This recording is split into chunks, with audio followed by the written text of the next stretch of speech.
This video is sponsored by Simply Safe.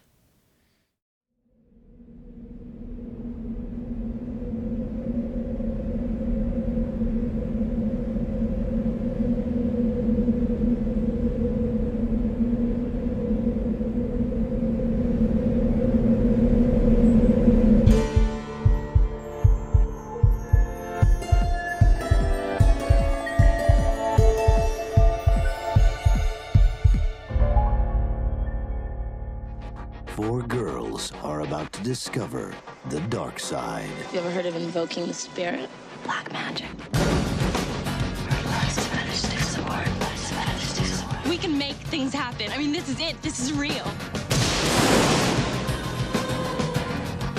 Welcome back to the 8th annual Halloween special. I hope you guys are having a good time with these videos. Tonight we're going to be talking about The Craft, the 1996 version, because Blumhouse has announced that on October 28th, The Craft Legacy will be coming out, and so I thought it would be a perfect time to talk about the original version. This film's about a newcomer to a Catholic prep high school who falls with a trio of outcast teenage girls who practice witchcraft, and they all soon conjure up various curses and spells against those who anger them. More than most movies of this era, The Craft feels like the 1990s are bleeding out of the screen. The music choices, the clothing, the high school setting. I mean, just look at this title card reveal.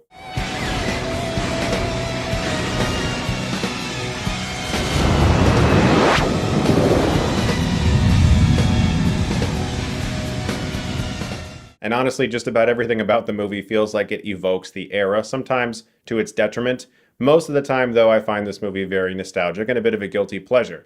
I really enjoy the characters in the film. Every single one of them is very unique, and the film does an excellent job at fleshing out each girl. Our main character, Sarah Bailey, played by Robin Tunney, has just moved to this place. She doesn't know anybody, she has to make new friends, and her real mother passed away a long time ago. But, as Neve Campbell's character Bonnie notices, Sarah just might have some hidden abilities in an early scene where she balances a pencil on her desk. Nancy Downs, played by Fairuza Balk, I'm sorry if I said her name incorrectly, has a terrible family life with a stepfather who's probably sexually abusive and a mother who doesn't seem to care that much about her. Rochelle, played by Rachel True, is dealing with a racist bully at school, played by Christine Taylor, believe it or not. And Bonnie, played by Neve Campbell, has burn scars all over her upper body, and she has to go through very painful medical procedures as a result. So the film does a surprisingly really good job early on making you care about all of these characters and giving them all reasons to want to be very mad and to want to use witchcraft to make their lives better. And the movie asks you to get on its wavelength of dark humor very quickly because the girls see that Sarah has a suicide attempt scar on her wrist, and they bond over that. I have some issues with this movie for sure, and we'll get into those later in the video, but what I like the most about The Craft is that very few films of the era had women who were given power. That was a rarity, especially in horror. Women in horror were usually running from something, escaping from something. You know, they were very rarely given power. And the characters in this movie, while they misuse it sometimes, because of course, you know, flawed characters are more interesting than perfect characters who never make mistakes. But despite being written by a man and directed by a man, the movie actually did a pretty good job of presenting badass women who you really enjoy rooting for, up to a point. And it's funny because you could watch this film without knowing its rating and you'd probably be positive that it's PG-13. That's because the filmmakers did everything in their power to follow the rules that would give them a PG-13 rating, but they still got a rated R because it features teenage characters using witchcraft against people and there are deaths. Okay. The first half of this movie is just a blast for me to watch. Now, this could be a lot of nostalgia talking, and that's fine, I don't care. The fact of the matter is I really enjoy a large chunk of this movie, and then part of it just derails.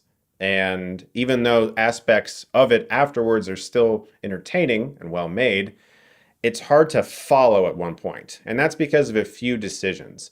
One of the worst decisions in this film is entirely because of the screenplay. There's a boy at school that Sarah kind of likes, and they go out on a date together, even though the other girls warned her about this guy. And when she doesn't want to have sex with him, he goes to school the next day and tells everybody that they did have sex, and she was really bad at it.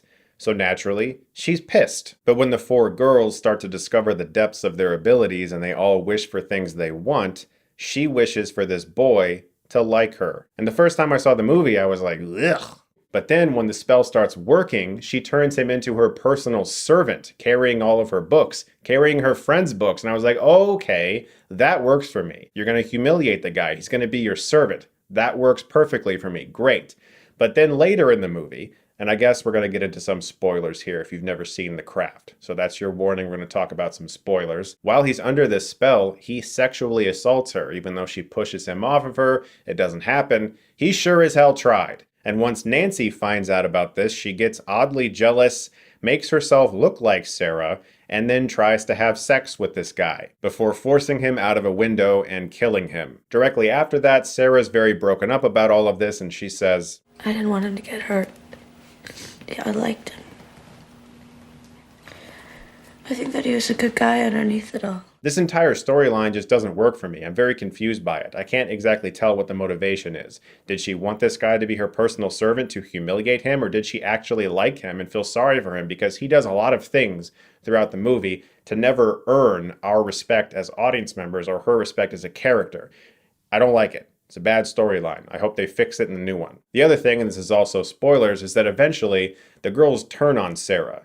Nancy gets very power hungry and she uses her new abilities to attack Sarah. And they have this showdown together where Sarah's trying to put a binding spell on Nancy to keep her from harming herself or others because she killed this boy at school. This whole scene is really fun. There's real snakes and spiders and bugs all over the set. It's really disgusting. They did a great job with it. What I don't like about it is that the other girls join in on it, and it's very difficult to figure out at what point these girls turned on each other. And all of these issues of mine happened during the third act. The first and second act of The Craft, I have a great time watching.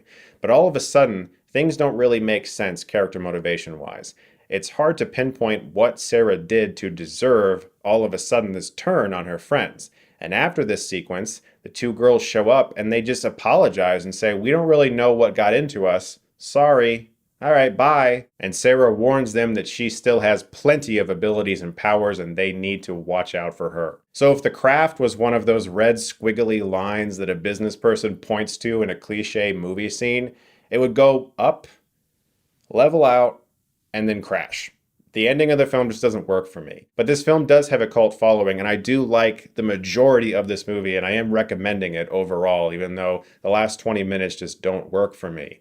There is a following for this movie, and there's sort of a fan theory that's developed based off of an earlier shooting script that didn't get into the final movie. And that's that none of the girls actually have powers, only Sarah does. And they're leeching off of her. So at the end, when their powers are all gone, it's because they're not with Sarah anymore and Sarah's taken it all for herself. I really like that aspect of this movie. I like looking at it from that perspective, and I think it actually enhances the film considerably. Despite those issues that I talked about in depth, I'm still going to give The Craft a B-.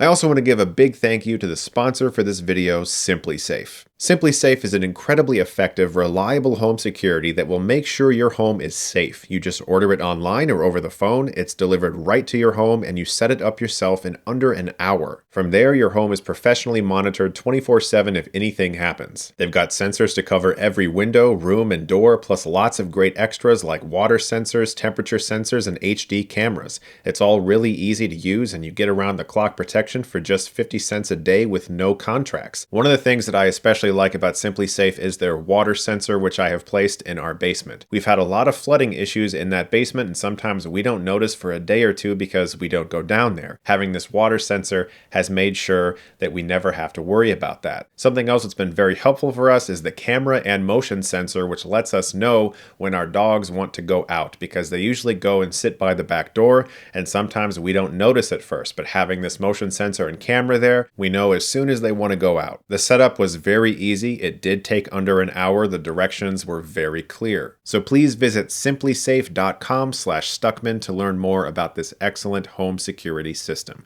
That's simplysafe.com/Stuckmann. Thank you so much to Simply Safe for sponsoring this video, and thank you guys for watching. Guys, I hope you're really enjoying the 8th annual Halloween special. I'm having a great time talking about these movies, and I'm looking forward to seeing what Blumhouse does with The Craft Legacy coming out later this month.